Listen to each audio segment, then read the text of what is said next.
मुख्यमंत्री Abhyuday coaching classes में आपका पुनः स्वागत है। आज हम लोग आंग्ल मराठा युद्ध और फिर लॉर्ड वेलेस्ली के बाद के गवर्नर जनरल और गवर्नर को पढ़ेंगे। ठीक है, तो आगे हम लोग आते हैं। प्रारंभ हम लोग आंग्ल मराठा युद्ध से ही करते हैं। प्रथम आंग्ल मराठा युद्ध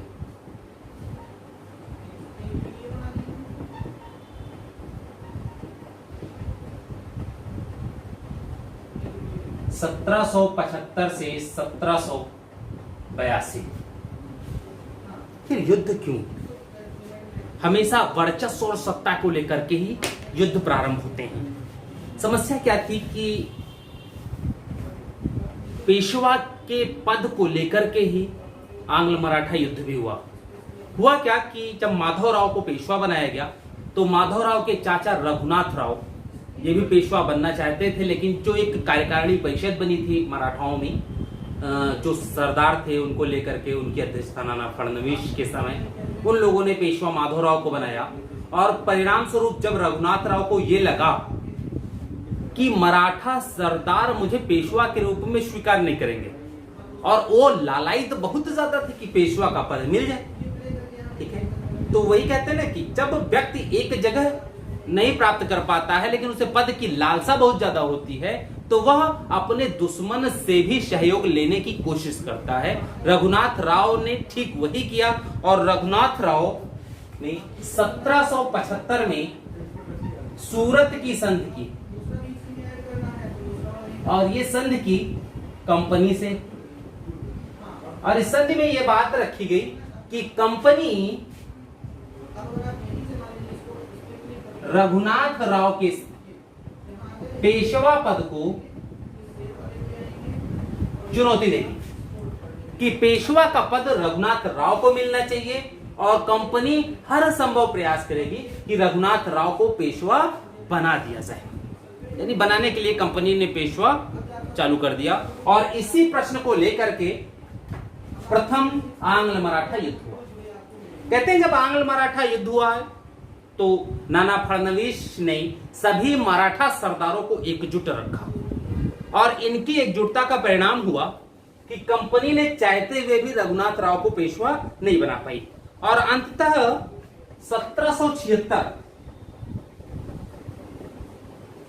1776 में पुरंदर की संधि हुई।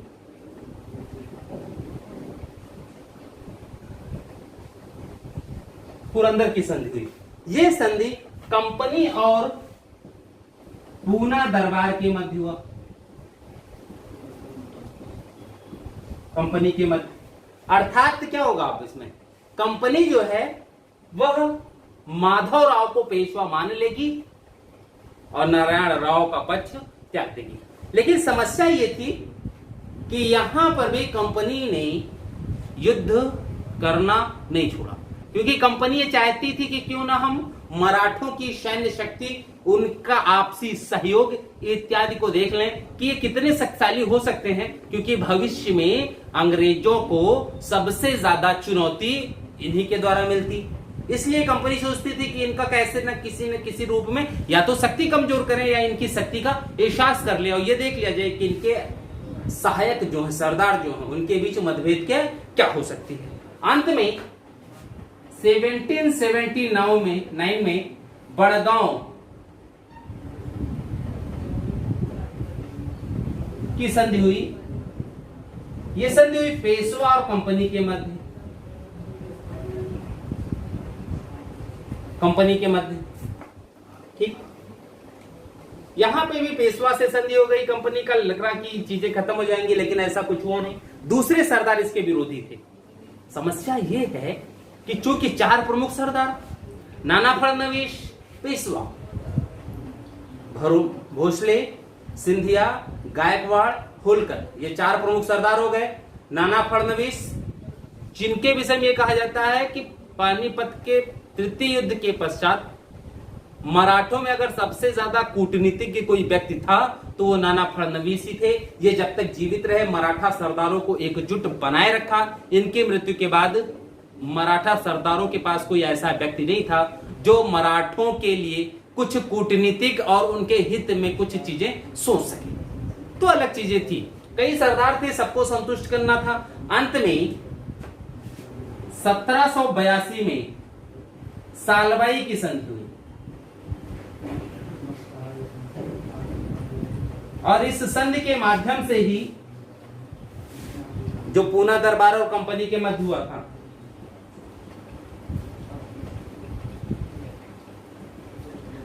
और इसी संधि के माध्यम से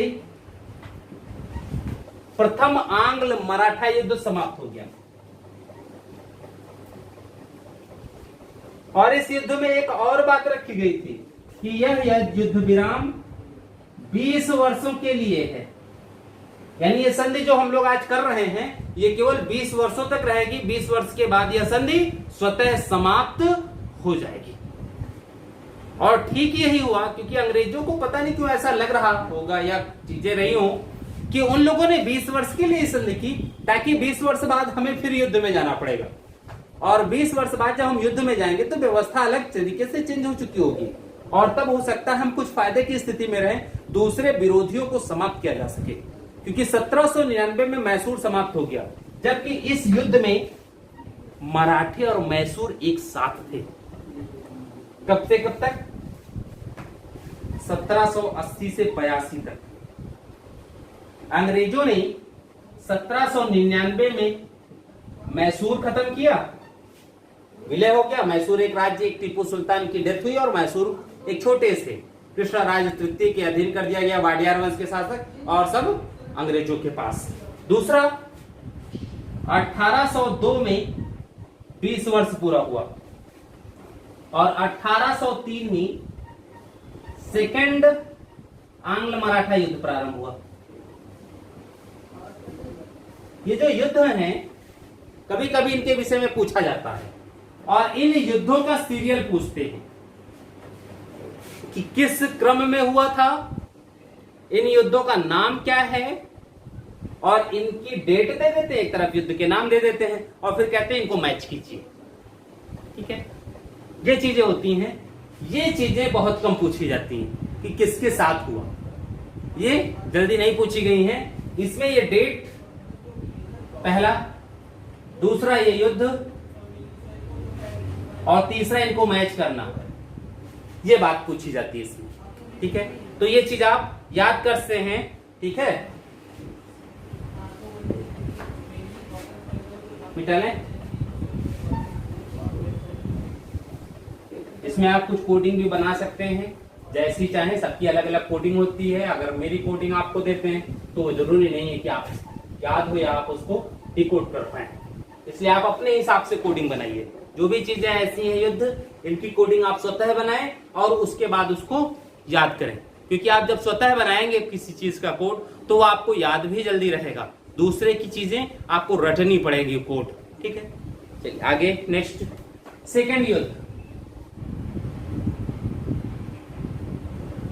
द्वितीय आंग्ल मराठा युद्ध। देखिए 1798 में बेलेजली की सहायक संधि, 1799 में मैसूर समाप्त हुआ और मैसूर ने सहायक संधि स्वीकार की। ठीक, अवध ने स्वीकार की।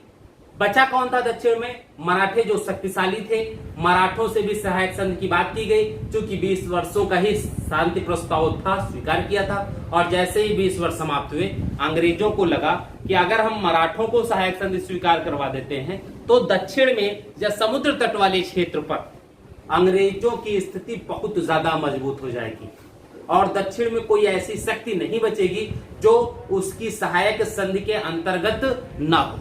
जैसे हैदराबाद निजाम ने सबसे पहले स्वीकार कर लिया, मैसूर ने सबसे पहले स्वीकार कर लिया। जो छोटे राज्य थे उनसे कोई मतलब ही नहीं था, वो तो डर के मारे स्वीकार कर लेते। दक्षिण में या भारत में भी इकलौता राज्य कौन बचा? मराठे।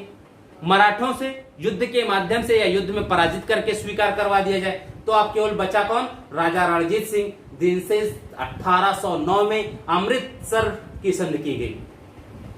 राजा रणजीत सिंह मराठों के सहायक संधि स्वीकार करने के पश्चात भारत में सबसे शक्तिशाली थे, लेकिन रणजीत सिंह ने कभी भी अंग्रेजों से युद्ध मोल लेने की चेष्टा नहीं की, क्योंकि उन्हें भी एक डर था कि अंग्रेजों से युद्ध लेने के बाद स्वाभाविक है कि युद्ध में पराजय ही मिलेगा और हमारा जो एक राज्य है, जो आधुनिक पद्धति पर सिख सेना बहुत मजबूत मानी जाती थी, बाद में भी जब आंग्ल सिख हुआ तो अंग्रेजों को दांतों चले चबवा दिए, ठीक है। लेकिन रणजीत सिंह में एक भय था, कई बार तलवार तक निकल गई दरबार में अंग्रेजी रेजिडेंट की बात को लेकर के, लेकिन युद्ध के लिए वो साहस कभी कर ही नहीं पाए अंग्रेजों से। अफगानों से खूब युद्ध लड़ा, अफगानिस्तान की तरफ साम्राज्य विस्तार भी किया, खुली छूट, लेकिन अंग्रेजों से इस संधि क्या है, सतलज नदी के इस पार कभी संधि तो साम्राज्य विस्तार की कोशिश उन्होंने नहीं की। द्वितीय आंग्ल मराठा युद्ध में 1802 में बसीन की संधि होती है। भाई जो जरूरी चीज है आपको ये पढ़िए, क्योंकि जब हम लोग किसी चीज को बहुत ज्यादा डिस्क्राइब करते हैं तो उसके लिए समय भी बहुत चाहिए और समय इतना नहीं है, ठीक है। बसीन की संधि ये होती है पेशवा बाजीराव सेकंड से, ठीक, और कंपनी के मन कंपनी से। अब जो ये संधि हुई पेशवा बाजीराव द्वितीय और कंपनी के मध्य, 1 मिनट, ठीक है। द्वितीय आंग्ल मराठा युद्ध 1803 से 1805 पेशवा बाजीराव द्वितीय और कंपनी के मध्य होता है। कंपनी ने इस संधि में किया क्या कि पेशवा को जो चीजें मिल रही थी, पेंशन इत्यादि, इनको पेंशन भोगी बना दिया। पेशवा की क्षेत्र को छीना और पेशवा को पेंशन दे दी। इसी बात को लेकर के कि पेशवा का अपमान हुआ है, ये सब चीज लेकर के फिर युद्ध छिड़ता है, ठीक है। दूसरा हुआ 1803 में देवगांव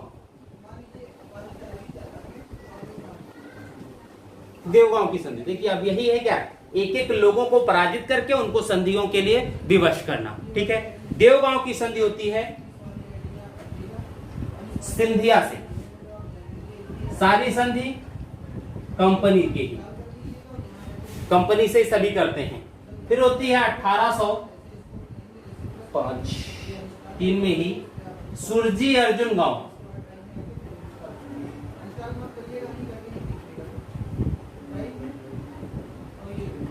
सुरजी अर्जुन गांव की संधि, ये होती है भोसले से। फिर 1804 में राजपुर घाट की संधि होती है और ये संधि हुई होलकर से। कहते हैं होलकर ने अंग्रेजों को 2 युद्धों में पराजित किया, सॉरी, ठीक है, 2 युद्धों में पराजित किया और अंत में जब युद्ध में पराजित हुए होलकर तो उन्होंने अंग्रेजों से संधि स्वीकार कर ली, क्योंकि अंग्रेजों से सभी ने संधि कर ली थी।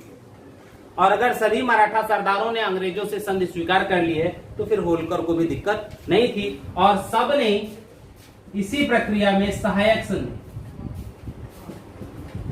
भी स्वीकार की, सबने सहायक संधि स्वीकार की। अब समस्या क्या हो गया कि सबने सहायक संधि स्वीकार कर ली है, सेना भंग कर दी गई और इस अंग्रेज रेजिडेंट कहां आ गया, सभी के दरबार में।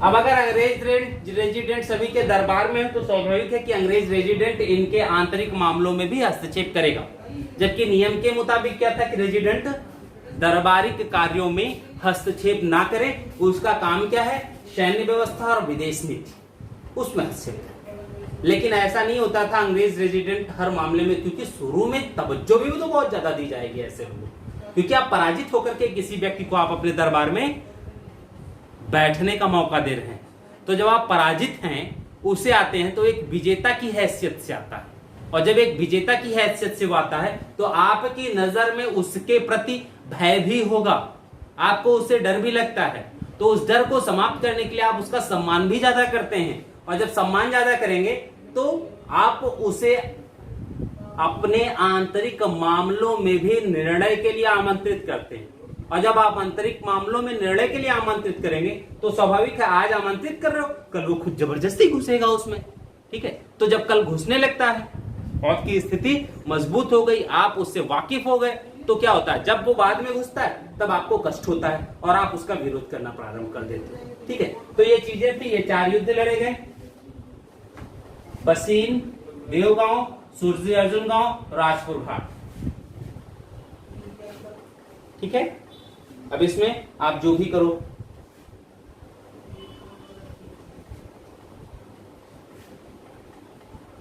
अब इसमें आप कोडिंग कर सकते हो। यहाँ पर भी वही मिलाने वाली ही डेट आपको 2, 3, 3, 4 ये डेट याद रहेगी।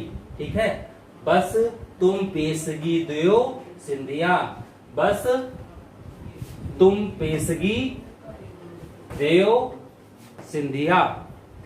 ठीक है, पेशगी मतलब क्या होता है, इनाम। ठीक है, तो बसीन की संधि पेशगी यानी पेशवा से, देवगांव की संधि सिंधिया से, बस तुम यानी तुम साइलेंट हो गया, बस तुम पेशगी देव सिंधिया।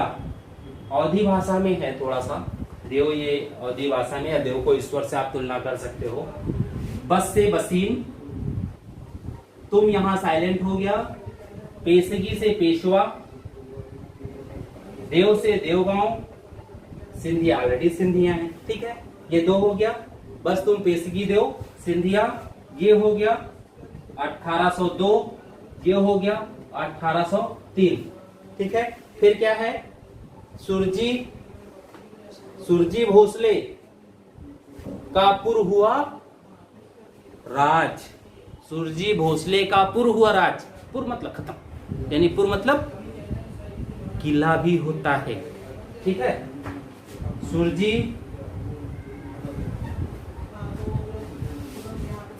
भोसले का पुर हुआ राज। ठीक, सुरजी अर्जुन गांव की संधि किससे, भोसले से। ठीक है, अब पूर्व क्या हुआ, राजपुर घाट, राजपुर घाट, इसको बस याद रखना होलकर से, राजपुर, इन सब में केवल पूर्व यही है, राजपुर घाट की संधि होलकर से। ठीक है, राज यहाँ पे भी होगा, भोसले का पुर हुआ राज, राजपुर ये आ जाएगा। ठीक है, राजपुर घाट की संधि, तो वो कोडिंग हो सकती है, आप कोई और भी बना सकते हो, वो आप पे डिपेंड करता है, आप जो बनाओगे वो ज्यादा अच्छा रहेगा। हो सकता है आप जल्दी याद कर लो, इसको आप जल्दी याद न हो। ठीक है, बसीन तुम पेशगी देव सिंधिया।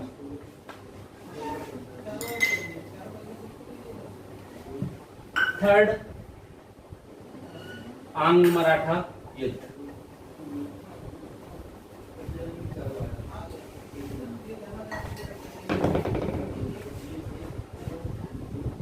द्वितीय 1817 था।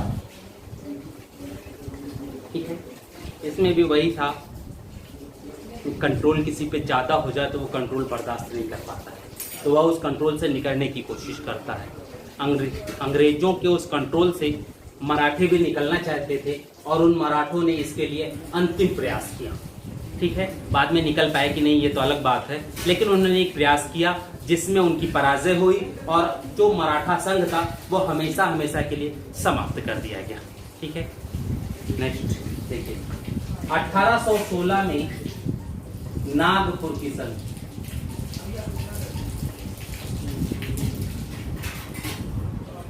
1816 में नागपुर की संधि, ये हुआ अप्पा साहिब,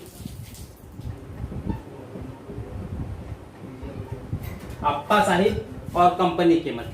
ठीक है, सारी संधि कंपनी से ही होती है, अप्पा साहिब और कंपनी के मध्य। दूसरा हुआ 1817 में ग्वालियर की संधि, ग्वालियर संबंध कहां से, सिंधिया से। ठीक है, एमपी, ये संधि सिंधिया, ये देखिएगा कि ग्वालियर के आसपास जो भी संधि होगी वो सारी संधि सिंधिया से ही होगी। ठीक है। 1817, क्योंकि 16 और 17 में ही सब कुछ हुआ तो ये चीजें हो जाएगी। पूना की संधि, 1817 पूना की संधि। जैसे ही पूना की बात आए आप पेशवा से बात कर दो। ठीक है, जैसे ही पूना की बात आए तुरंत पेशवा। 1818 मंदसौर की संधि, कौन? होलकर। अंत में पराजय होलकर की हुई है और होलकर ने ही कंपनी को सबसे ज्यादा छकाया है। इसीलिए कहते थे सिंधिया, होलकर और ये सब अगर द्वितीय आंग्ल मराठा युद्ध में अगर मिलजुल के लड़े होते तो शायद अंग्रेजों को कई युद्धों में पराजित कर सकते थे। लेकिन मराठा जो संघ था वो फडणवीस के बाद टूट गया और इन लोगों ने पेशवा को अधीन करने के लिए या पेशवा के ज्यादा नजदीक रहने के लिए हमारे इच्छा अनुसार पेशवा बने, इसके लिए आपस में ही संघर्षरत हो गए। और जब आपस में ही संघर्षरत हो गए तो स्थिति क्या थी? 5 जो उंगलियां हैं ये अलग हो गई। जैसे ही 5 उंगलियां एक साथ नहीं रह के अलग होती हैं, प्रत्येक उंगली की ताकत कमजोर हो जाती है। अंग्रेजों ने इसका लाभ उठाया और फिर धीरे धीरे इन सबको इनके अंतिम परिणति तक पहुंचा दिया। ठीक है, तो ये इनकी 4 युद्ध, प्रथम में भी 4 संधियां की गई, द्वितीय में भी 4 संधियां हुई और तृतीय में भी 4 संधियां हुई। 4 ही संधि हुई है। गायकवाड़ हमेशा किसी न किसी के साथ जुड़े रहे हैं, ज्यादातर तो सिंधिया के ही साथ थे, गायकवाड़, भोसले, सिंधिया, ये सब एक साथ ही रहते थे। ठीक है, तो ये चीजें आई। इसका आप कुछ बना सकते हैं जैसा चाहें वैसे। जैसे मैंने एक बनाया है, नाग अप्पा की कसम।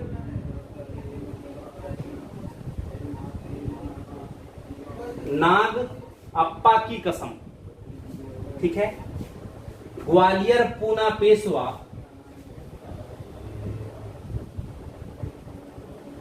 ग्वालियर पूना पेशवा, नाग अप्पा की कसम, ग्वालियर पूना पेशवा, मंद होकर हम चले, होलकर भी चल दिया।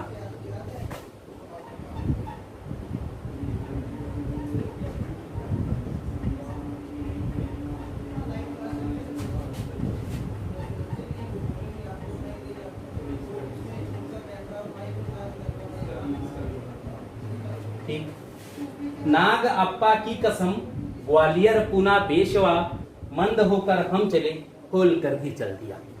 ठीक, जैसे नागपुर की संधि, अप्पा साहिब 1816। ठीक है। ग्वालियर की संधि पेशवा से, ग्वालियर की संधि सिंधिया से, कब? 1817। पूना की संधि पेशवा से, कब? 1817। दोनों एक साथ ही हैं। ठीक है। मंद होकर यानी मंदसौर हम चले, होलकर भी चल दिया। मंदसौर की संधि होलकर और कंपनी से, कब? 1818। अंतिम संधि। ठीक है। इस प्रकार मराठा संघ खत्म, मराठा सरदारों की शक्तियां छीड़ हो गई और संपूर्ण भारत पर अंग्रेजी आधिपत्य हमेशा के लिए स्थापित हो गया। ठीक है, आगे बढ़ते हैं अब हम लोग।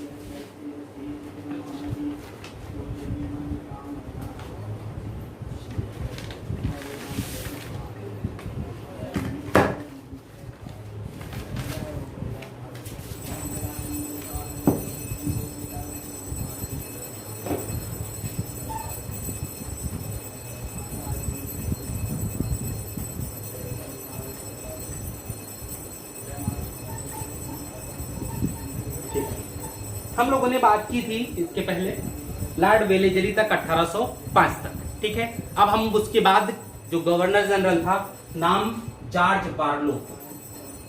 जॉर्ज बार्लो 1806 से 1805 में हो गया, 1805 से 1807 किस समय से पूर्व ही ऊपर बुला लिए गए थे, वापस बुला लिए गए थे। ठीक है। इनके समय जो मेन चीज हुआ वो हुआ मैसूर कि वेल्लोर में सिपाही विद्रोह।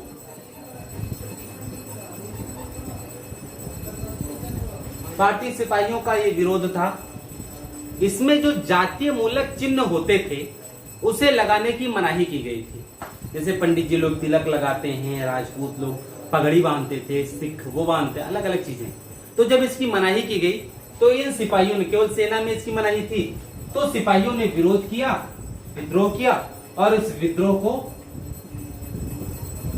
दबा दिया गया और जो आदेश था वो आदेश अन्य सभी ने स्वीकार किया। तो ठीक है, कम से कम सेना में तो श्रेष्ठता की जो परिभाषा है, जातीय श्रेष्ठता की भावना, वो चीज समाप्त हो जाती। जो भी सैनिक होते वो सैनिक होते, न कि ठाकुर पंडित ब्राह्मण जो भी होता है, ये सब चीजें। ठीक है, तो वो चलो ठीक था, विद्रोह किया और विद्रोह दबाया गया, अच्छा था। इसके बाद जो आया वो थे लॉर्ड मिंटो।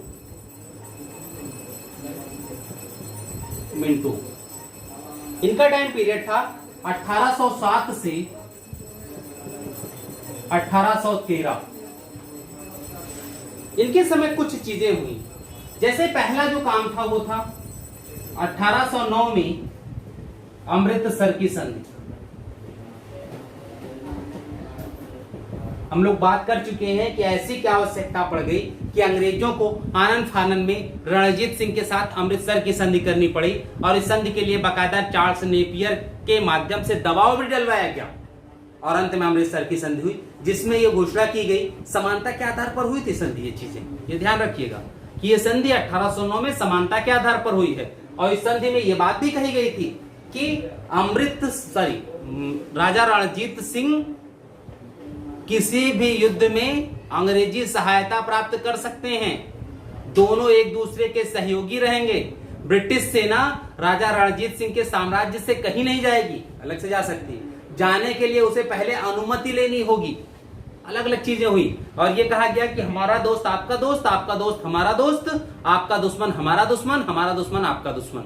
ये भी संधि में किया गया था। क्यों? क्योंकि नेपोलियन टिलसिट संधि के बाद नेपोलियन का भय भारत पर बन गया था, क्योंकि ये चीजें आ गई थी कि टिलसिट संधि के बाद जार अलेक्जेंडर से मिल करके कहीं ऐसा ना हो कि नेपोलियन रूस की तरफ से अफगानिस्तान होते हुए भारत पर आक्रमण कर दे, क्योंकि महाद्वीपीय व्यवस्था उस समय चल रही थी। महाद्वीपीय व्यवस्था भी अंतिम परिणत पर थी, क्योंकि महाद्वीपीय व्यवस्था को ही सफल बनाने के लिए नेपोलियन इस स्थिति में आ रहा है कि जार इत्यादि से समझौता कर रहा है। और महाद्वीपीय व्यवस्था अगर ऐसे नहीं सफल हो सकती थी तो नेपोलियन उपनिवेश, भारत जैसे उपनिवेश पर हमला करके ब्रिटेन को संधि के लिए विवश कर सकता था। इसलिए जल्दी जल्दी में अमृतसर की संधि की गई ताकि सिख राज को एक बफर स्टेट के रूप में प्रयोग किया जा सके, मध्यस्थ राज्य के रूप में प्रयोग किया जा सके। पीछे से धक्का दो, मार तो तुम ही खाओगे ना, जो आगे रहेगा वही। भाई आगे से गोली चल रही हो, पीछे से हम ढकेल रहे हो, तो आगे जो रहेगा वही तो गोली खाएगा, पीछे वाला खाएगा नहीं। तो मरवाओ इनको, लेकिन काम किसका बन रहा है? मेरा। तो अंग्रेजों ने सिख राज के साथ जो संधि की थी उसमें उनका मूल मंतव्य था कि नेपोलियन से सुरक्षा, भविष्य में होने वाला रूस और फ्रांसीसी आक्रमण से ब्रिटिश उपनिवेश की सुरक्षा। ठीक है, ये चीजें थी। दूसरा जो आया इसके समय 1813 का चार्टर एक्ट। ये सब कुछ थोड़े बहुत काम है, बहुत ज्यादा जरूरी नहीं है। चार्टर एक्ट की भी हम लोग बात कर चुके हैं। इस चार्टर एक्ट में कंपनी का जो अब तक व्यापारिक एकाधिकार बना हुआ था, उस व्यापारिक एकाधिकार को समाप्त किया गया। केवल दो चीजें, चीन और चाय के व्यापार पर ही कंपनी का एकाधिकार बना रहा। अन्य जगहों पर कंपनी के एकाधिकार की समाप्ति की गई। अब कोई भी यूरोपीय कंपनी को टैक्स दे करके व्यापार भारत से कर सकता था, केवल कंपनी ही व्यापार नहीं करती। पहला। दूसरा, इसमें यह कहा गया 1 लाख रुपए वार्षिक शिक्षा पर व्यय के लिए रखा गया। बजट में यह प्रावधान किया गया था, लेकिन अब समस्या यह थी कि जो बजट में प्रावधान किया गया वो खर्च कैसे किए जाएं। बाद में निर्णय लिए गए तो बाद में चीजें आई। बाद में कब? 1835 मैकाले मिनट से। ठीक है, तो ये दो कार्य इनके समय में थे, जिसके हद एक शांतिपूर्ण अहस्तक्षेप नीति, ठीक है, कि उसके प्रतिपादक जानशोर की नीतियों को, ये भी आगे लेकर चले, किसी भी भारतीय रजवाड़ों में के आंतरिक मामले या जो भी हो उसमें हस्तक्षेप करने की कोशिश नहीं की, शांतिपूर्वक बस ब्रिटिश सरकार चलती रहे। ठीक है, नेक्स्ट आते हैं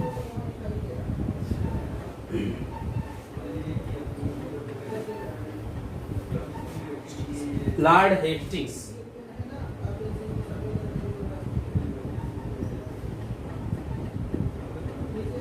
लॉर्ड हेस्टिंग्स 1813 से 1823, ठीक है, टाइम पीरियड ज्यादा है और इसने अपने इस समय काल में काम भी काफी किए।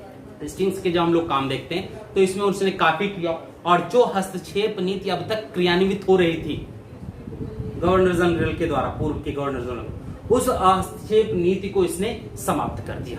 और यहीं से पहला चालू होता है, जैसे अहस्तक्षेप नीति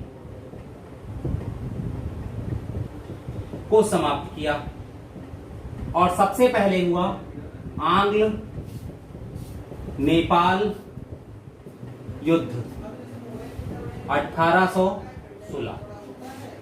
आंग्ल नेपाल युद्ध, सॉरी 16 में सगौली की संधि हुई, प्रारंभ हो गया था ये 1814 में से 1816। ठीक, अब इसमें हुआ क्या, गोरखपुर के पास नेपाली सेना ने कुछ अंग्रेजी चौकियों पर अधिकार कर लिया। ठीक है, केवल उस छोटे से कुछ क्षेत्र को लेकर के ही यह युद्ध चढ़ा, और बाद में अंग्रेजी सेना ने युद्ध की घोषणा की। लॉर्ड हेस्टिंग्स स्वयं सेना का नेतृत्व करने आया। कहते हैं कई मोर्चे पर ब्रिटिश सेना पराजित हुई, यहां तक कि हेस्टिंग्स जिस सेना का नेतृत्व कर रहा वो पराजित हुआ, लेकिन David after Loni, David after Loni ये थे, इन्होंने नेपाल के सेनापति जो थे अमर सिंह थापा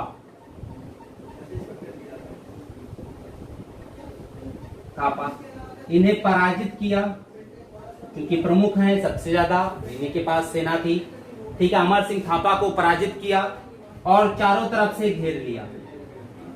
और जब अमर सिंह थापा पराजित हुए डेविड आफ्टर लोनी के द्वारा, तो ब्रिटिश सेना का मनोबल बढ़ गया। दूसरी जो भी पराजित सेनाएं थी, सब ने चारों तरफ से नेपालियों पर हमला कर दिया, और अंत में 1816 में सगौली की संधि हुई,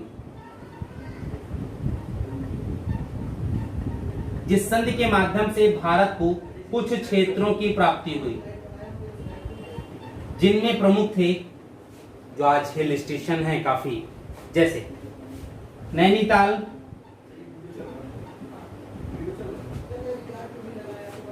शिमला, रानीखेत, मसूरी इत्यादि, और भी बहुत हैं। ठीक है, अल्मोड़ा इत्यादि मिले थे। ठीक है, अल्मोड़ा का पूरा जिला ही मिला।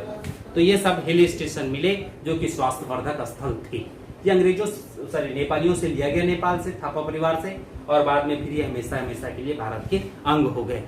ठीक है, अभी जल्दी में ही वहां की विधानसभा में इन क्षेत्रों को भी नेपाल ने अपने मानचित्र में दर्शाया था, और उसकी विधानसभा ने इसे पास भी कर दिया था। ठीक है, तो भारत में भी उस पर विवाद हुआ था कि बताओ ये चीज है, हम उसको मित्र राज्य मान रहे हैं और हमारी चीजों को वो कुछ अपने नक्शे दिखा रहे हैं। तो उनका यही था कि सगौली की संधि याद करो, सगौली की संधि से पूर्व ये क्षेत्र कहाँ थे। ठीक है, तो ये चीजें बात खत्म हो गई। बाद में जब भारत ने प्रेशर बनाया तो उन्होंने वो सब चीजें खत्म की। ठीक है, तो ये चीजें थी। दूसरा आते हैं हम लोग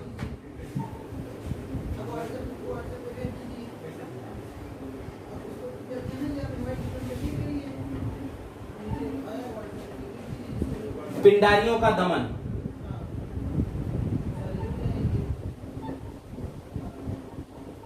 पिंडारियों का दमन। अब बात आती है पिंडारी कौन थे। कहते हैं ये जो पिंडारी हैं ये मराठा सैन्य व्यवस्था से व्यवस्था से निकाले गए सैनिक, जिन सैनिकों को सहायक संधि स्वीकार करते समय मराठा सैन्य व्यवस्था से निकाला गया था, उन्हीं सैनिकों ने अपने जीविकापार्जन के लिए पिंडारी के रूप में संगठित हुए और इनका काम क्या था? ब्रिटिश राजकोष को लूटना, दूसरे ऐसे जिनका ब्रिटिश लोग सहायता करें उन चीजों को लूट लें। मराठा सेना के साथ, जो मराठा सेना थी उसके साथ युद्ध में सहभागिता करना और वहां पर भी लूटपाट करना। ठीक है, इसलिए हेस्टिंग्स ने इन पिंडारियों को मराठों के शिकारी कुत्ते की संज्ञा दी। उसने कहा कि ये मराठों के शिकारी कुत्ते हैं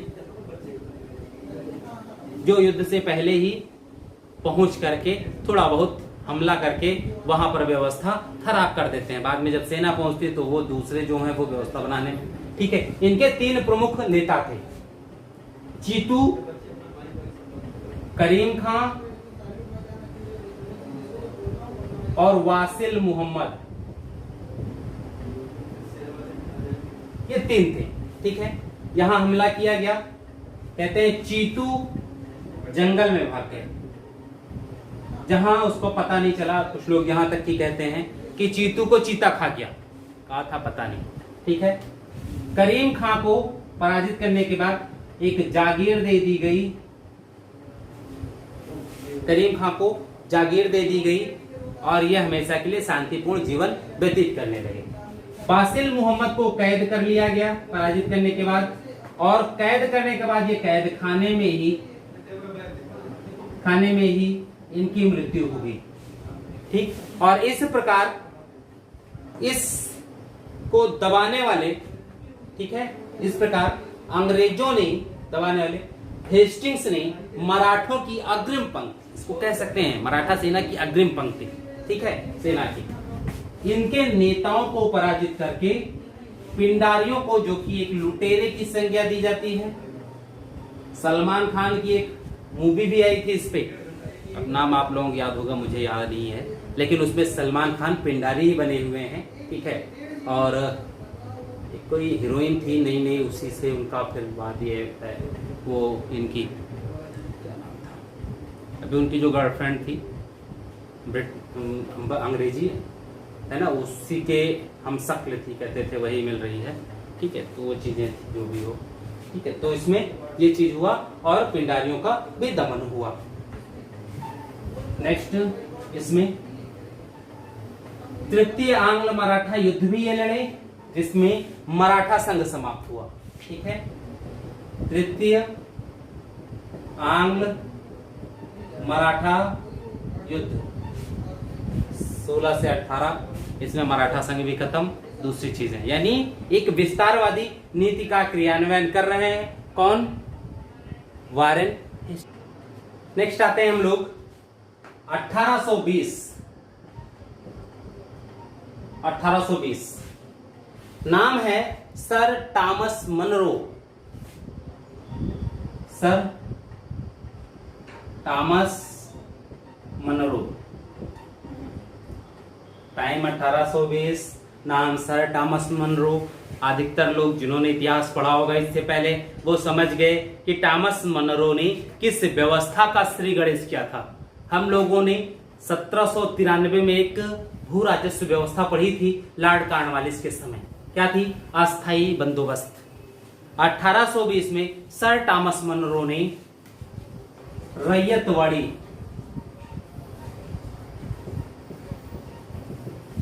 रैयतवाड़ी भूमि बंदोबस्त का प्रारंभ किया। ठीक, अब इस भूमि बंदोबस्त में था क्या? रैयत से तात्पर्य होता है किसान, यानी किसानवाड़ी भूमि बंदोबस्त। ठीक है, इसमें क्या था? कंपनी ने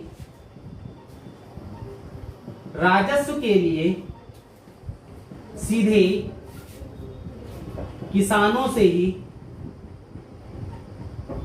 समझौता किया,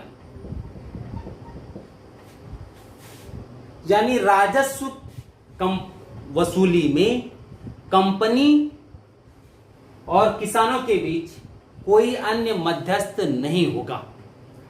किसानों से कंपनी डायरेक्ट संबंध रखेगी और इस डायरेक्ट राजस्व एकत्रीकरण में कंपनी का कार्य क्या होगा?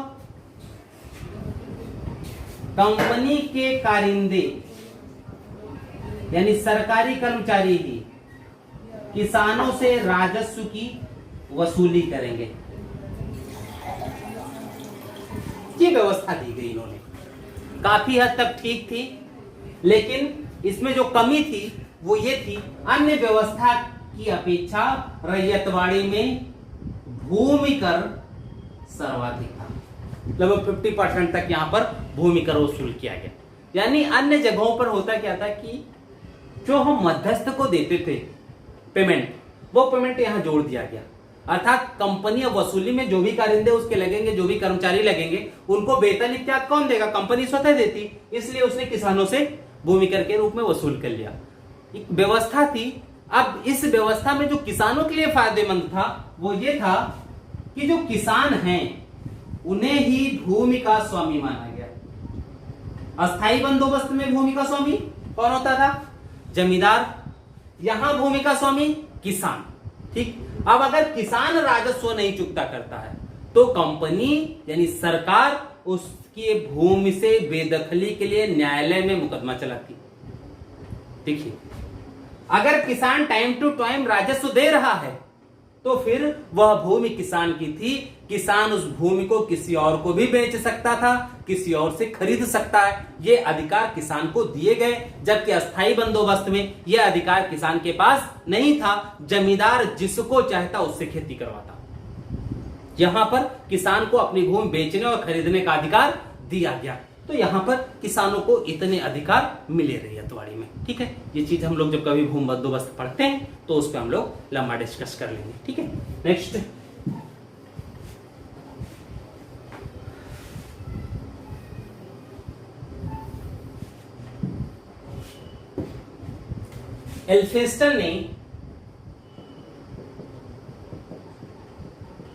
एल्फिंस्टन ने बंबई में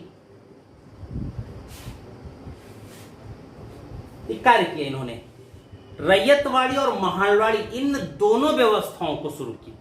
ठीक है, एल्फिंस्टन ने रैयतवाड़ी और महालवाड़ी दोनों व्यवस्था फंसरेगा इसकी। अब देखो, ये सब ज्यादा चीजें दक्षिण में ही की गई। कारण क्या था? दक्षिण में भूमि की किस्म थोड़ी थोड़ी दूरी पर अलग अलग हो जाती थी। काफी एरिया पहाड़ी है। ठीक है, तो ये राजस्व का एकत्रीकरण जमींदार के अधीन करते तो समस्या क्या होती कि जमींदार किस जमींदार के पास कितनी भूमि है, तो भूमि तो बहुत ज्यादा हो सकती थी, लेकिन कृषि योग्य भूमि की मात्रा उसमें कम हो सकती थी। तो अगर कृषि योग्य भूमि की मात्रा कम है तो उससे राजस्व की वसूली ज्यादा प्राप्त नहीं कर सकते। भाई, पेपर पे तो बहुत ज्यादा भूमि है, लेकिन खेती लायक भूमि नहीं है, तो आप राजस्व कैसे ले सकते हो? ठीक है, तो वहां पर कंपनी ने रैयतवाड़ी व्यवस्था अपना दी कि किसान के पास छोटी छोटी भूमि के टुकड़े होंगे। यदि किसान ने खेती की तो राजस्व, खेती नहीं की तो नहीं। यहां पर खेती योग्य भूमि के विस्तार की भी संभावना रखी गई कि किसान स्वयं के प्रयासों से ऐसी भूमि जिस पर खेती ना होती हो उसको वो खेती के लायक बना सकता है। यह भी संभावना रखी गई थी। ठीक है, तो रैयतवाड़ी और महालवाड़ी, एल्फिंस्टन ने बंबई में रैयतवाड़ी और महालवाड़ी दोनों व्यवस्थाओं को लागू किया। ठीक है, जेम्स थॉमसन ने उत्तर पश्चिम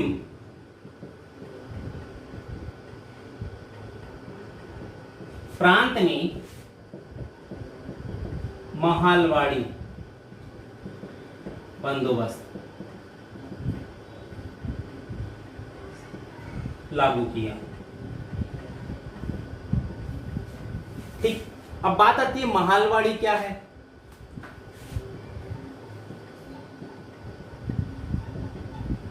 महालवाड़ी की, तो महालवाड़ी यानी महाल से तात्पर्य, महालवाड़ी में गांव को एक महाल माना गया।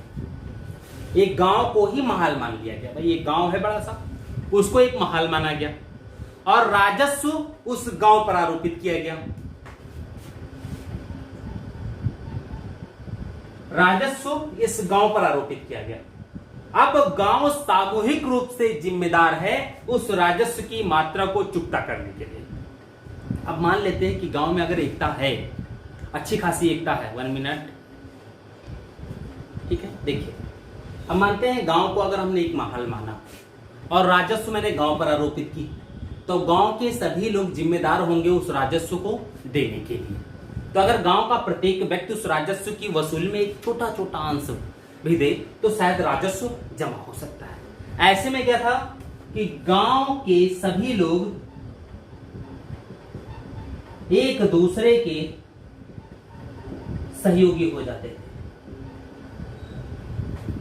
ठीक है। गांव का प्रत्येक व्यक्ति एक दूसरे का सहयोगी हो गया।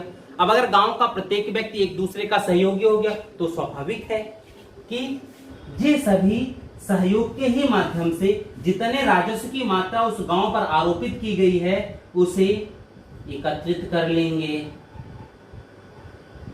अब ऐसे में क्या है कि प्रत्येक व्यक्ति को एक दूसरे के सुख दुख में सम्मिलित होने का मौका मिलता है, ठीक। जैसे मान लो कि गांव में किसी एक व्यक्ति के यहाँ लड़की की शादी है, तो अगर लड़की की शादी है तो उसके यहाँ खर्चे तो स्वाभाविक बढ़ गए, या लड़के की शादी तो स्वाभाविक रूप से बढ़ गए, लेकिन राजस्व की मात्रा तो उसे देनी ही देनी पड़ेगी। अब राजस्व की मात्रा देनी है तो कितना राजस्व दिया जाए, मेन चीज ये आया। तो ऐसे में गांव क्या करता था, ये कहता था चलो यार तुम्हारे यहाँ शादी है तो इस बार तुम राजस्व मत दो, हम लोग थोड़ा थोड़ा बढ़ा देंगे, तो तुम जितना राजस्व देते हो उतनी मात्रा पूरी होगी।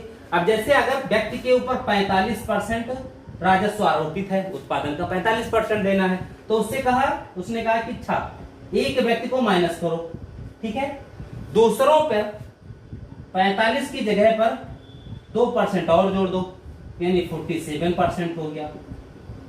जैसे 45 दे रहे थे वैसे 47 में भी बहुत ज्यादा अंतर नहीं होगा, व्यक्ति को पता भी नहीं चलेगा, और एक व्यक्ति पाइज्जत राजस्व देने से बरी हो गया, ठीक। यानी वह अपने संपूर्ण राजस्व को अपनी बेटी की शादी में या जो भी उसके पास तात्कालिक खर्चे आ गए हों उसमें वह नियोजित कर सकता है, खर्च कर सकता है। ये महलवाड़ी व्यवस्था उत्तर पश्चिम में भी की गई, लेकिन ज्यादातर पूर्वोत्तर वाले ही क्षेत्र में थी। ये व्यवस्था संपूर्ण भारत में नहीं थी, ठीक है। एक 18, 31 और 51 ये परसेंटेज था सबका, और ये पूरे भारत में लागू हुई तीनों व्यवस्थाएं, ठीक है। नेक्स्ट आगे बढ़ते हैं हम लोग।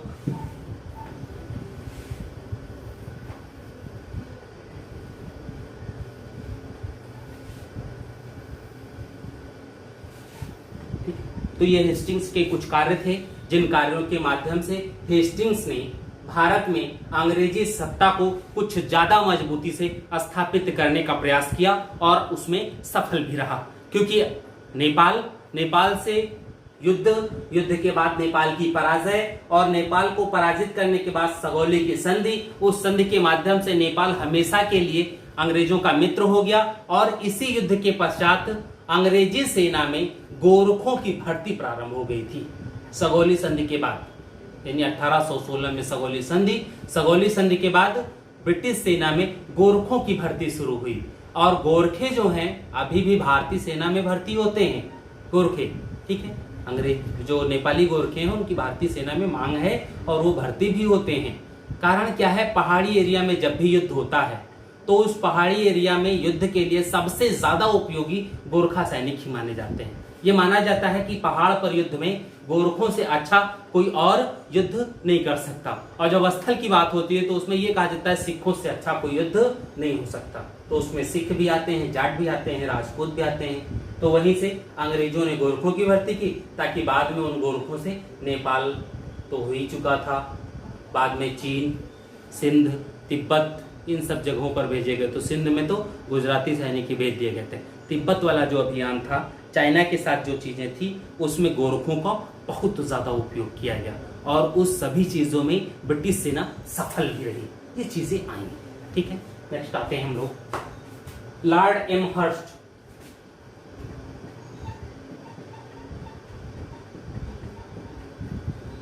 (1823 से 1828, क्योंकि 28 में लॉर्ड विलियम बेंटिंग आ जाते हैं और बेंटिंग के विषय में तो आप सब जानते होंगे, उदार, काफी अच्छा एक गवर्नर जिसने भारतीय कुरीतियों को, भारतीय सामाजिक दशा को सुधारने का प्रयास किया।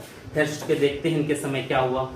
लॉर्ड एमहर्स्ट के समय प्रथम आंग्ल बर्मा युद्ध हुआ।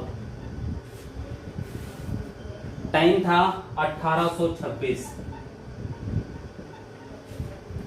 ठीक है, इस युद्ध में बाद में संधि हो जाती है। दूसरा जो आंग्ल बर्मा युद्ध होता है उसमें बर्मा का काफी हिस्सा जो लोअर बर्मा वाला है वो ले लिए जाते हैं, लेकिन यहाँ पर भी, और वो भी छोटी छोटी बातों के लिए यह युद्ध हो रहे हैं। ब्रिटिश साम्राज्य जो है भारत में, ये अब साम्राज्यवाद की तरफ बढ़ रहे थे। इनका उद्देश्य था कि आसपास के जो भी छोटे देश हैं उनको भयभीत रखा जाए, अपनी हर बात मनवाई जाए, और जैसे ही कोई चूचा करे उस पर युद्ध थोप दो। युद्ध थोपने के बाद उसे पराजित किया जाए, और जब पराजित हो जाए तो उससे जो संधि की जाए उसकी शर्तें हमारे अनुकूल होनी चाहिए, न कि उसके अनुकूल। और ये हमेशा स्वाभाविक है भी कि संधि की शर्तें विजेता के अनुकूल होती हैं, न कि पराजित के अनुकूल होती हैं, क्योंकि समानता के स्तर पर दोनों की शर्तों को माना जाता है। असमानता के स्तर पर दोनों के शर्त नहीं माने जाते हैं, तो वहां पर जो विजेता होता है केवल उसी की संधि स्वीकार की जाती है। ठीक है, तो यहाँ पर ये सब भी चीजें थी आंग्ल बर्मा युद्ध में। कहते हैं इसमें जब बर्मा पराजित हुआ तो फिर संधियां हुई, उससे कुछ क्षेत्र लिए भी गए थे। बाद में बर्मा में अंग्रेज रेजिडेंट भी रख दिए गए, कुछ डॉक्टर भी रखे गए। दोबारा जब हुआ तो उसमें उन डॉक्टरों के साथ अभद्रता की गई थी, कहते हैं रेजिडेंट के साथ भी बदतमीजी की गई, और तुरंत ही सेना उतार दी गई थी बर्मा के खिलाफ। और उसमें जब बर्मा पराजित हुआ तो लोअर बर्मा का जो पीहू वाला टोटल क्षेत्र है वो सारा अंग्रेजी आधिपत्य में ले लिया गया, लेकिन बाद में वो क्षेत्र बर्मा को वापस कर दिए गए थे। ठीक है, तो वो चीजें आई थी। दूसरा, इसमें लॉर्ड एमहर्स्ट ने मुगल शासक अकबर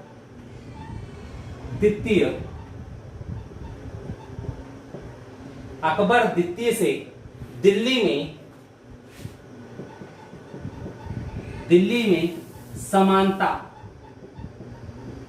के आधार पर आगवानी की थी।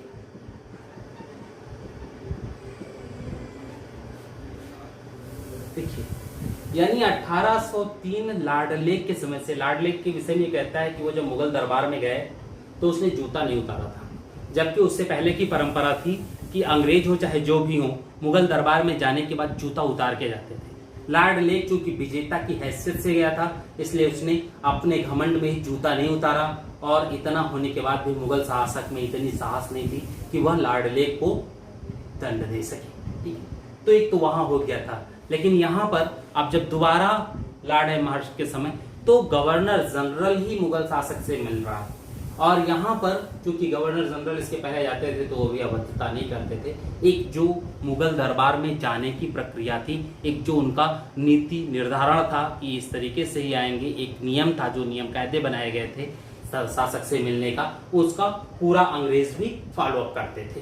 लेकिन यहाँ पर वो फॉलो अप समाप्त हो गया, और अंग्रेजों ने ये कहा कि जिस प्रकार मुगल शासक हैं ठीक वैसे ही मैं भी एक शासक हूं, तो एक शासक से जब मिलता है तो समानता का ही आधार होता है। ठीक है, तो लॉर्ड एमहर्स्ट ने दिल्ली में मुगल शासक अकबर द्वितीय के साथ आगवानी की थी, तो उसमें समानता के स्तर पर की थी। वह एक समानता ब्रिटिश नीतियों के अनुसार मिला था, क्योंकि मुगल शासक अब तक इतने कमजोर हो चुके थे, अंग्रेजी पेंशन भोगी थे, तो एक सम्मान बना हुआ था पब्लिक में। अंग्रेजों के भी दिमाग में था कि ये चूंकि भारतीय जनमानस में इनका नाम बसता है, अगर इनके साथ कुछ भी अभद्रता की गई तो संभव है कि भारतीय जनमानस जो भी हमारे सहयोगी भी हैं वो भी मेरे विरोधी हो जाएंगे, इसलिए इनका थोड़ा बहुत सम्मान वो करते थे। लेकिन सम्मान भी जो शुरू में ज्यादा था वो धीरे धीरे कम होता चला गया, और एक ऐसी स्थिति आ गई जब नोटिस थमा दी जाती है मुगल बादशाह बहादुर शाह द्वितीय को कि लाल किला यानी अपना आवास ही वो खाली कर दें। और दूसरा नोटिस में ये भी कहा जाता है कि जो तुम्हें 26 लाख की पेंशन दी जा रही है वो पेंशन भी समाप्त कर दी जाएगी। ये कौन सी बात हुई? उस सुल्तान जो संपूर्ण भारत का शासक माना जाता हो, उससे उसका घर भी ले लो और उसको जो खर्चा दे रहे थे तुम वो भी छीन लो, साम्राज्य पहले ही छीन चुके हो, तो वो तो सड़क पर आ गया। ठीक है, इसीलिए मजबूरी में बहादुर शाह को जब मेरठ की सेना जब पहुंची है और उसने नेतृत्व संभालने के लिए कहा है, तो बहादुर शाह 70 साल के बुजुर्ग में भी थोड़ी सी जवानी आ गई और उन्होंने सेना का नेतृत्व करना स्वीकार कर लिया था। ठीक है, तो अलग अलग चीजें थी जो भी रही हों। ठीक है, नेक्स्ट आते हैं हम लोग लॉर्ड विलियम बेंटिंक।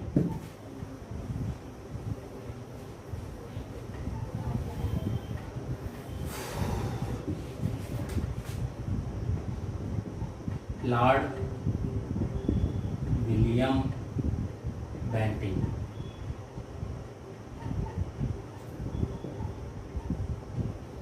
1828 से 1835, 1828 से 1835 लॉर्ड विलियम बेंटिंक। ठीक है, अब इनके हम लोग कौन क्या कहते हैं। सबसे पहले तो लॉर्ड विलियम बेंटिंक को हम लोग उदार गवर्नर जनरल के रूप में जानते हैं। ये मानते हैं कि ये काफी भारतीय मामलों में काफी उदार थे और हमेशा भारतीयों के हित की बात की। ठीक है, इन्होंने अपने गवर्नरी कार्य में भी ऐसे कुछ कार्य किए जिससे भारतीय समाज को लाभ हो। पहला कार्य था इनका ठगी प्रथा को समाप्त करना। ठगी प्रथा को समाप्त करना, और इस ठगी प्रथा को समाप्त करने के लिए इन्होंने कर्नल स्लीमन की नियुक्ति की। इसको पूछा गया है ठगी प्रथा संबंध किससे था, उसको समाप्त करने वाला कौन था, कर्नल स्लीमन। ये याद रखिएगा, अक्सर कर पूछा जाता है। इस ठगी प्रथा से जो जुड़े लोग थे उनको फांसीगर भी कहते हैं। ठीक, क्यों? क्योंकि कहते हैं कि ये लोग हमेशा हाथ में एक रुमाल रखते थे।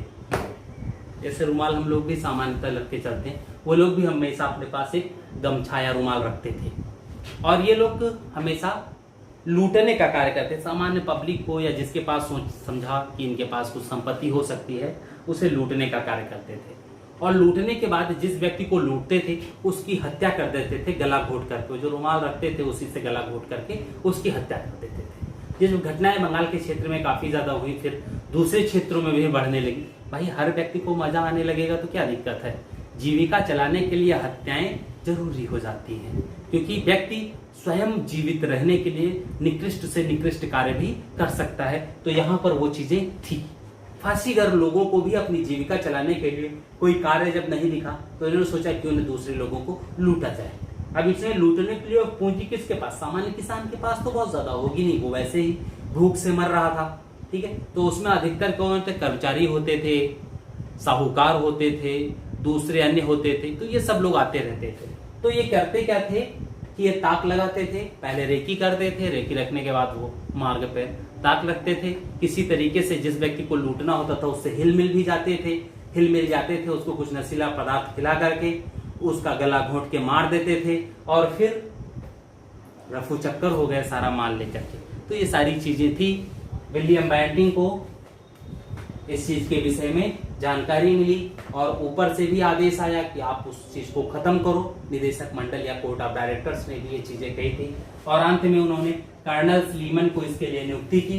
कर्नल स्लीमन कुछ समय पश्चात ही, यानी काफी समय लगा था, 3-4-5 साल लग गया, उसके पश्चात ही संपूर्ण भारत से ठग लोगों को यानी फांसीगर लोगों को समाप्त कर दिया गया। जो जहां मिला उसको वहीं मार दिए गए, उसके लिए एक अलग चीज थी। ठीक है, तो विलियम बेंटिंक का जो सबसे महत्वपूर्ण पहला कार्य था वो था ठगी प्रथा की समाप्ति। दूसरा कार्य आते हैं हम लोग 1833 का चार्टर एक्ट।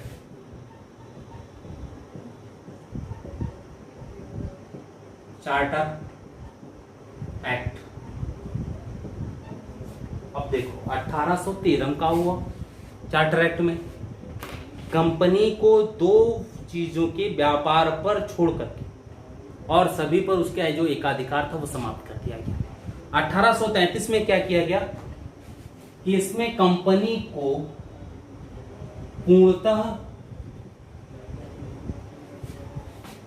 प्रशासनिक कंपनी बना दी गई। दो वस्तुएं जो थी भी, चीन और चाय, वो भी समाप्त कर दिए गए एकाधिकार। यानी चीन के साथ व्यापार और चाय के व्यापार भी कंपनी समाप्त हो गया। यानी कंपनी अब व्यापारिक मामलों में किसी भी वस्तु के व्यापार के लिए एकाधिकार नहीं रखती थी। कोई भी व्यक्ति व्यापार कर सकता था। यहां ये चीज पहली बात आ गई। दूसरा, कोई भी व्यक्ति अब व्यापार करे, कंपनी का एकाधिकार पूर्णतः समाप्त। देखिए, प्रश्न ये भी हो सकता है कंपनी का एकाधिकार कब समाप्त किया गया, तो 1813। कंपनी का एकाधिकार पूर्णतः कब समाप्त किया गया, तो 1833। ये अंतर रखने वाली बात है। एकाधिकार समाप्त होता है 13 में, लेकिन पूर्णतः एकाधिकार समाप्त होता है 33 में। ये प्रश्न आ सकते हैं। अब प्रश्न की भाषा आपको सही उत्तर बताएगी, क्योंकि प्रश्न की भाषा ही कंफ्यूज करती है। आपको भाई आ रहा है कि अरे कंपनी के एकाधिकार 1813 आप रट चुके हैं, एकदम रट के गए कि ये तो सही है। अब कहाँ गया कृष्ण, कंपनी का एकाधिकार पूर्णतः कब समाप्त हुआ। आप सुने देखे हो एकाधिकार समाप्त हुआ, तो आप उस समय ध्यान से जब नहीं, चूंकि प्रश्न आता रहता है, ठीक है, तो आप बहुत जल्दी में, तो हो सकता है पूर्णतः भूल जाओ।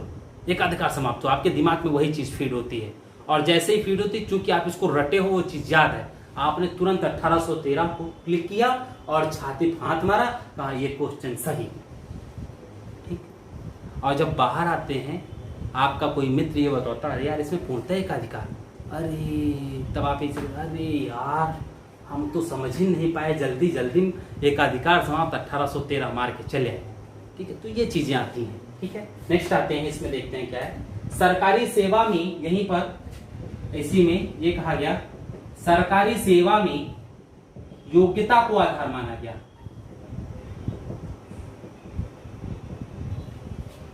देखिए, इस समय आईसीएस की परीक्षा जो होती थी, वह आईसीएस की परीक्षा भारत में नहीं होती थी। भारत में तो 1850 के दशक में शुरू हुई आईसीएस की परीक्षा, 54 में। ठीक है, आईसीएस की परीक्षा इंग्लैंड में होती थी। लेकिन इस समय यह कह दिया गया कि जो प्रशासन में आने का या सरकारी सेवा में आने का जो आधार है, वो योग्यता है। अगर आईसीएस की परीक्षा कोई भी व्यक्ति पास कर ले, तो वह प्रशासन, ब्रिटिश प्रशासन में आ सकता है। ठीक, तो इसी के बाद भारतीय जो छात्र थे, उन्होंने भी इसकी तैयारी करनी प्रारंभ की। लेकिन उन छात्रों को इस परीक्षा को देने के लिए ब्रिटेन जाना होता था। ब्रिटेन में जाकर के ये परीक्षा देंगे, पास होते हैं तो प्रशासनिक अधिकारी बन के आएंगे, नहीं पास हुए तो। ठीक है, तो ये चीजें थी, वहां पर ये चीज रखा गया 1833 के चार्टर एक्ट में। एक्ट नंबर था 27, यह अनुच्छेद था 1833 के चार्टर एक्ट में। अनुच्छेद 27 में यह बात कही गई थी कि प्रशासनिक सेवा में आने के लिए योग्यता आधार होगी। उसमें कोई भी व्यक्ति योग्यता के आधार पर आ सकता है, परीक्षा क्वालिफाई करे और प्रशासन में आ जाए। ठीक है, तो ये चीज रखी गई थी। दूसरा, मिटा दे इसको,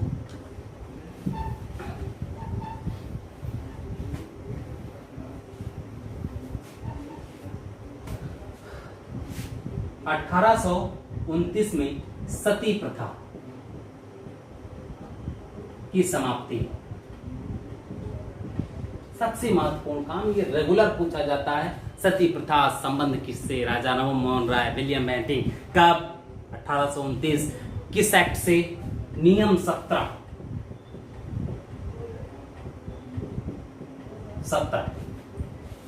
नियम नंबर 17 से 1829 में लॉर्ड विलियम बेंटिंक ने सती प्रथा को अवैधानिक घोषित किया और यह कहा कि सती के लिए उकसाने वाले व्यक्ति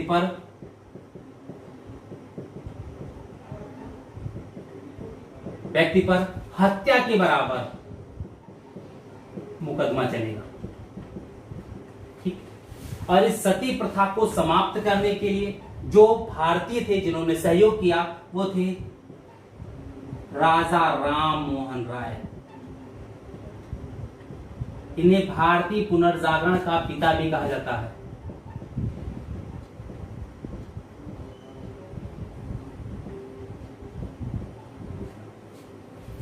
राजा राम मोहन भारतीय पुनर्जागरण का पिता। ठीक है, अब समस्या ये थी कि सती प्रथा समाप्त तो की गई, लेकिन सती प्रथा थी क्या? सामान्यतः आप सभी जानते होंगे, लेकिन हो सकता है कुछ लोग ना जानते हो, तो उनके लिए ठीक है। सती, जब किसी स्त्री का पति स्त्री से पहले मृत्यु को प्राप्त हो जाए, यानी पत्नी से पहले पति ऊपर पहुंच जाए, तो ऐसी स्थिति में यह कहा जाता था कि इसकी चिता के साथ ही इसकी पत्नी भी जिंदा जल जाए।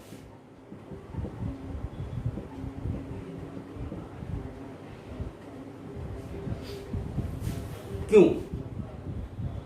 ये कैसी परंपरा? जिंदा जलने वाली कौन सी परंपरा भाई हो गई? पति तुम्हारा टाइम पूरा हो गया था, तुम चले गए, हमारा टाइम नहीं पूरा, तो हमको तो जीने दो। अब पत्नी अगर मर जाए तो पति नहीं जाते थे, वो दूसर की तैयारी के चक्कर में आ जाते थे। समाज में चीजें या नियम कायदे जो भी ऐसे बनाए गए, वो केवल स्त्रियों के लिए बनाए गए। सबसे बड़ा प्रश्न था, स्त्रियां ही क्यों, पति क्यों नहीं? अगर स्त्रियां ही सती हो सकती हैं पति के साथ, तो पति क्यों नहीं अपनी पत्नी के साथ सती हो सकता था? ऐसे नियम नहीं बनाए गए। अब ये नियम भी क्यों बनाया गया? देखो, ये कहा जाता था कि जब हम विवाह करते हैं तो विवाह के समय 7 फेरे लेते हैं। 7 फेरे लेते हैं। ये 7 फेरे 7 जन्मों का साथ होता है। अब 7वें मरेंगे अगर, तब ही अगले जन्म में मिलेंगे। अगर साथ में नहीं गए तो जन्म में नहीं मिलेंगे। अरे महाराज, साथ में मरे तो जन्म में मिलेंगे, नहीं मरे तो नहीं मिलेंगे। यानी पत्नी ने ही कसम खा रखा है कि 7 जन्म तक तुम्हारे ही साथ रहेंगे। पुरुष क्यों नहीं कसम खा सकते थे कि 7 जन्म तक तुम्हारे साथ रहेंगे? तुम हमसे पहले चली गई तो हम भी तुम्हारे साथ चलते हैं, ताकि अगले जन्म में फिर साथ मिल जाए। तुमको हर साल लड्डू पेड़ा और खुरमा चाहिए, पत्नी को हर साल लड्डू पेड़ा खुरमा नहीं चाहिए, उसे समानता का अधिकार नहीं है। स्थिति होता है 1 महीना लगातार दाल भात खाते हो तो किसी दिन इच्छा होती कुछ अलग बने, उसकी इच्छा नहीं होती थी। कहते हैं कमजोर हमेशा शोषित रहे हैं। यहां पर भी वही था। शारीरिक बल में स्त्री कमजोर रही है, इसलिए स्त्रियों के लिए ये सब नियम कायदे बनाए गए। अगर ऐसा ना होता तो शायद पुरुषों के लिए भी ये सब नियम कायदे बनाए गए होते। समानता के स्तर पर तो शोषण हुआ। लेकिन लास्ट में कब राजा राम मोहन राय गए थे बाहर, ये ब्रिटेन गए थे, और उसी समय इनके भैया मर गए। तो जब भैया मर गए तो इनकी भौजी को भी चिता पर बैठा दिया गया जबरदस्ती। कहते हैं भाभी जलना नहीं चाहती थी, चिता नहीं जाना चाहती थी। वो कहती थी मेरा एक पुत्र समान देवर भी है, मेरे जाने के बाद उसको कौन ख्याल रखेगा, उसका कौन ख्याल? क्योंकि चूंकि ये ज्यादा पुरातन पंथी थे, घर वाले रूढ़िवादी थे, तो जब ये ज्यादा पुरातन पंथी, ज्यादा पंडित और अंग्रेज बन गए तो घर वालों ने इनको घर से बाहर निकाल दिया। तो घर के सामने ही कुछ दूरी पर एक इनका गोदाम था, उसी में ये रहते थे। तो इनको खाना पानी सब भाभी बहुत प्रेम करती थी, वही दे आती थी। तो एक माँ बेटे का जो रिश्ता होता है वही देवर भौजाई का रिश्ता। कहते हैं जब ये लौट करके आए और इनको पता चला कि भाभी नहीं जाना चाहती थी, फिर भी गांव के लोगों ने जबरदस्ती उनको चितप बैठा दिया। कहते हैं जो स्त्री मरना नहीं चाहती थी उसको क्या करते थे कि दारू पिलाते थे, नशीली दवा देते थे, और जब वो नशे में आ जाती थी कुछ चैतन्य अर्ध चैतन्य अवस्था में, तब जबरदस्ती चितप बैठा फूंक देते थे। ये तो मर्डर हुआ सीधे सीधे। और जब इनको ये सारी बात पता चली तो वहीं इन्होंने शपथ खाई कि ये कुरीति को हम हमेशा के लिए समाप्त कर देंगे। और जब विलियम बेंटिंग आए तो उनसे मिले, विलियम बेंटिंग को अपनी बात समझाई, विलियम बेंटिंग को लगा कि ये नहीं सही है, तो विलियम बेंटिंग ने तुरंत ही एक कानून के रूप में ये व्यवस्था दी और अंत में ये चीजें समाप्त हो गई। ठीक है, आगे आते हैं।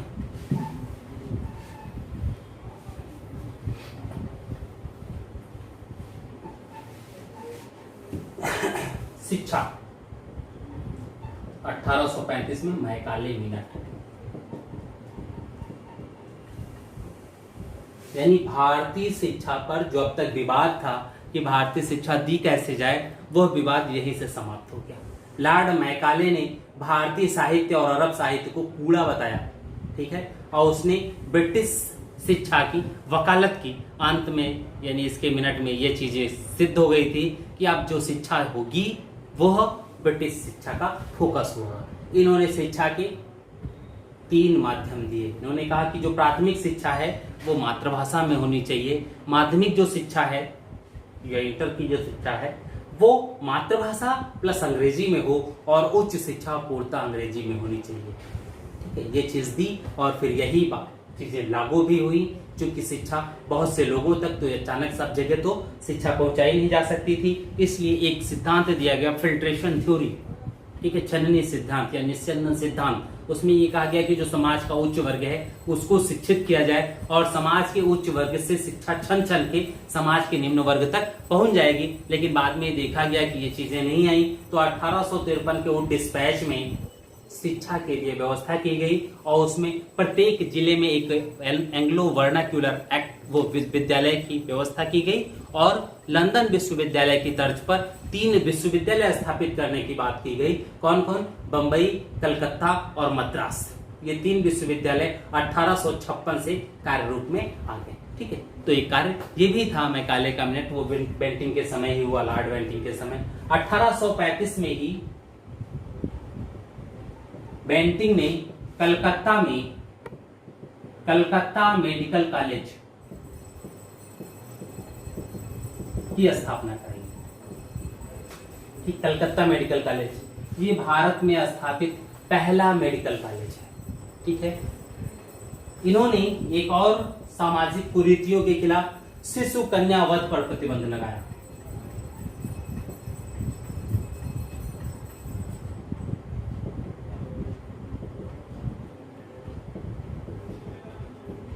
शिशु कन्या वध उस समय भी होता था और आज भी होता है।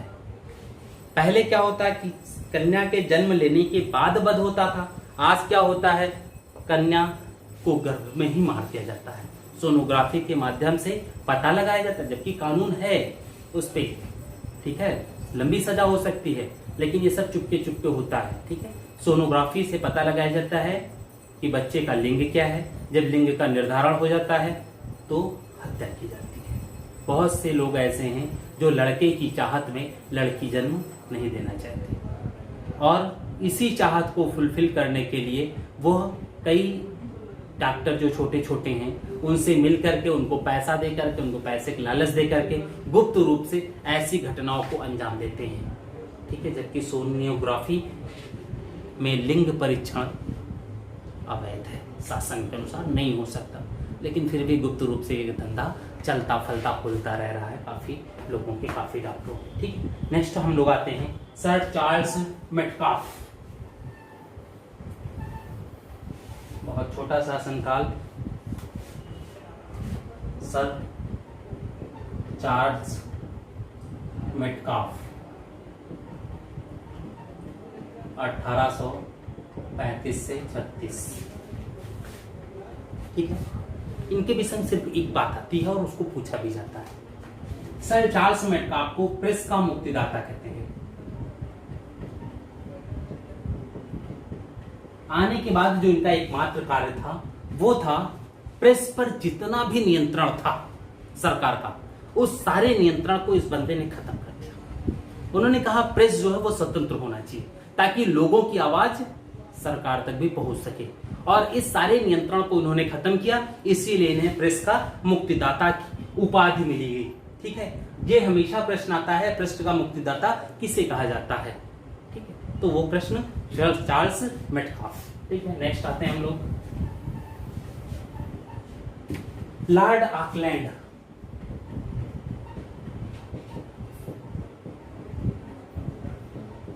(1836 से 42) इनके समय जो हुआ वो था प्रथम आंग्ल अफगान युद्ध।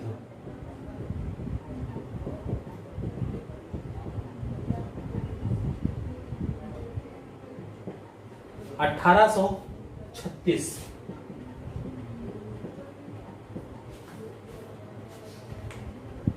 ठीक, प्रथम आंग्ल अफगान युद्ध 1836 से 42। इस युद्ध में अंग्रेज पराजित हुए थे। और पराजय भी कैसी थी? भीषण। कहते थे एक दो आदमी केवल जान बचाकर वहां से निकल पाए थे, अन्य सभी को उस रेगिस्तानी इलाके में दौड़ा दौड़ा के मार डाला गया था। कहते हैं तलवार के बल पर, तलवार से बहुत विभत्स तरीके से हत्या की गई थी यहाँ पर। और इसी के बाद अंग्रेजों ने अफगानिस्तान में उंगली करने की कोशिश नहीं की थी। बाद में एक दो बार और हुआ आंग्ल अफगान युद्ध, लेकिन वहां की जब स्थिति ये देखी कि आंग्ल जब आप ज्यादा पावरफुल रहते हैं तब वो शांत हो जाएंगे अफगानी, लेकिन जैसे उनको मौका मिलेगा वहां जैसे ही विद्रोह होता है वो सबसे पहले हत्याएं करते हैं। उनमें दया भाव नहीं होता है, वो संधि के लिए नहीं, पहले मर्डर करो उसके बाद जो बात होगी होगी। तो यहाँ पर ये पहली बार हुआ। दूसरा, इसी समय 1839 में राजा रणजीत सिंह की मृत्यु हो गई। राजा रणजीत सिंह की मृत्यु के बाद 39 से 48 के बीच में संपूर्ण सिख साम्राज्य समाप्त हो जाता है। क्यों ऐसा हुआ? क्योंकि सिखों को नेतृत्व देने वाला रणजीत सिंह के बाद कोई और नहीं था, उनके बच्चों में इतनी योग्यता नहीं थी और सिख स्वयं इतने महत्वाकांक्षी थे कि थोड़े थोड़े से आर्थिक हितों के लिए, सत्ता को प्राप्ति के लिए, सत्ता में अधिकार के लिए वहां गुटबंदियां होती हैं और अंत में आपस में ही मर गए। अंग्रेजों ने इसका लाभ उठाया, आपस में ही हत्याओं का दौर प्रारंभ होता है। अंग्रेजों ने इसका लाभ उठाया। 2 आंग्ल सिख युद्ध हुए और अंतिम आंग्ल सिख युद्ध डलहौजी के समय हुआ, द्वितीय जो हुआ, और डलहौजी ने सिखों को पराजित करके संपूर्ण सिख साम्राज्य को ब्रिटिश साम्राज्य का अविभाज्य अंग बना लिया। ठीक है, नेक्स्ट आते हैं हम लोग।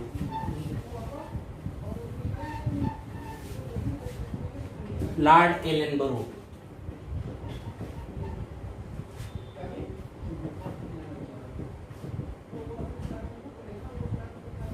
(1842 से 1844) कम कार्यकाल था। ठीक है, इन्हीं के समय, एलनबरो के समय प्रथम आंग्ल अफगान युद्ध का समापन हुआ।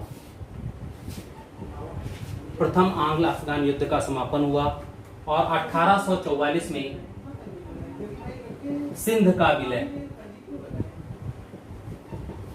इसी के टाइम पर हुआ। ठीक है, 1843 में सिंध का विलय इन्हीं के टाइम पर हुआ। ठीक है, अब इसके बाद लॉर्ड हार्डिंग, और हार्डिंग के बाद हम लोग सीधे लॉर्ड डलहौजी, जो हम लोग नेक्स्ट टॉपिक में स्टार्ट करेंगे, क्योंकि डलहौजी को हम लोग 1857 की क्रांति के कारण में समाहित कर लेंगे। उनके कुछ कार्य हैं तो उसको देख करके फिर 1857 क्रांति यानी वो एक नया टॉपिक पे आ जाएगा। ठीक है, लॉर्ड हार्डिंग 1844 से 1848। अब इनके समय क्या हुआ? प्रथम आंग्ल सिख युद्ध हुआ। प्रथम आंग्ल सिख युद्ध हुआ। ठीक, जिसमें कहते हैं बाद में संधि हो गई, निष्कर्ष नहीं निकला। इसमें सिख और अंग्रेज दोनों एक दूसरे की शक्ति से वाकिफ हुए।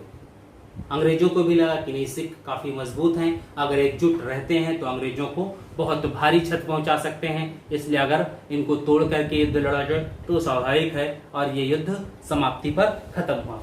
दूसरा, लॉर्ड हार्डिंग ने जो और काम किया था वो था बालिका शिशु हत्या निषेध। शिशु हत्या निषेध, इसमें इनका क्या था? जैसे कन्या शिशु हत्या उनके समय भी आया था, यहाँ पर इन्होंने एक नियम बना दिया था। ठीक है, बालिका शिशु हत्या पर निषेध का। ठीक है, यहाँ पर एक नियम बनाया, नियम 5, और इसके माध्यम से ये चीजें बैन कर दी गई और एक हत्या के समान कर दी गई। ठीक है, दूसरा इन्होंने क्या किया? मध्य भारत में एक जनजाति रहती थी गोंड। इस गोंड जनजाति में नर बलि की प्रथा थी। ये पूछा गया है, नर बलि की प्रथा। ठीक है, गोंड जनजाति में नर बलि की प्रथा थी। इन्होंने इस नर बलि पर रोक लगा दी थी, गोंड जनजातियों की। ठीक है, इस प्रथा पर रोक लगाई और नरबली होने का यह जो परंपरा थी, हत्या, इसका दमन कर दिया गया था। यही से यह परंपरा भी उनमें समाप्त कर दी गई थी। ठीक है, तो ये चीजें थी कुछ चीजें। और इसके बाद फिर लॉर्ड हार्डिंग आते हैं, सॉरी लॉर्ड डलहौजी आते हैं। इनके बाद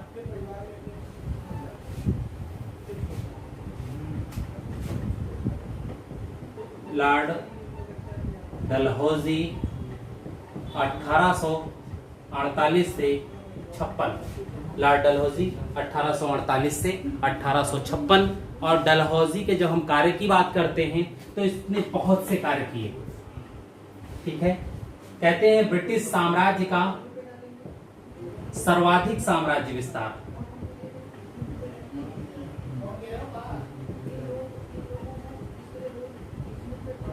डलहौजी ने किया। पहला PWD ये इन्होंने किया। गोद निषेध प्रणाली इन्होंने किया। Wood dispatch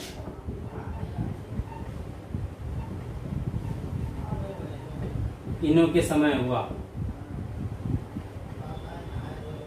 Anglo vernacular school इन्हीं के समय आया। 3 विश्वविद्यालय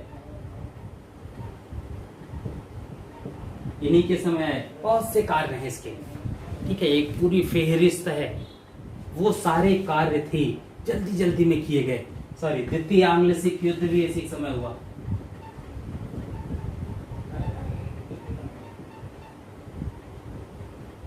जिसमें पंजाब राज्य का विलय होता है, ये भी डलहौजी ने किया। इतने ज्यादा कार्य थे, इतनी जल्दी जल्दी ये सारी चीजें हुई कि डलहौजी के जाते ही, जैसे ही डलहौजी गए 1856 में डलहौजी गए और 1856 में लॉर्ड कैनिंग के समय ही 1857 में ही क्रांति हुई। वो जो डलहौजी के द्वारा परिवर्तन किया गया था, उन्हीं परिवर्तनों का परिणाम था 1857 की क्रांति, अजीब व्यवस्था। ठीक है, तो अब नेक्स्ट हम लोगों का लॉर्ड डलहौजी के कार्य और लॉर्ड डलहौजी के जो कुछ कार्य ऐसे भी हैं जो समाज सेवा और भारत के विकास के लिए थे, क्योंकि डाक टार का भी इन्हीं के समय हुआ चीजें। प्रथम रेल लाइन, सर्वप्रथम डाक व्यवस्था, तार व्यवस्था, ये सारी चीजें, बहुत से कार्य थे इसके समय। ठीक है, ये सारी चीज की गई। ठीक है, तो इन सब ने भी कहीं ना कहीं कुछ रोल अदा किया। फिर ये गोद निषेध प्रणाली ने काफी रोल अदा किया, साम्राज्य विस्तार ने काफी रोल अदा किया। और इन सब का परिणाम ये हुआ कि डलहौजी के जाते ही जैसे ही नया गवर्नर जनरल आया, उसी के समय। ठीक है, हाँ, विलियम बेंटिंक में हम लोगों ने एक चीज नहीं देखी, भूल गए थे हम। ठीक है, तो आप कर सकते हैं। लॉर्ड विलियम बेंटिंक में 1833 का जो चार्टर एक्ट आया था, उस चार्टर एक्ट में जो अब तक तो भारत का गवर्नर जनरल कहा जा रहा था बंगाल के गवर्नर को, वह अब भारत का गवर्नर कहा जाने लगा। यानी एक परिवर्तन आया था विलियम बेंटिंक में।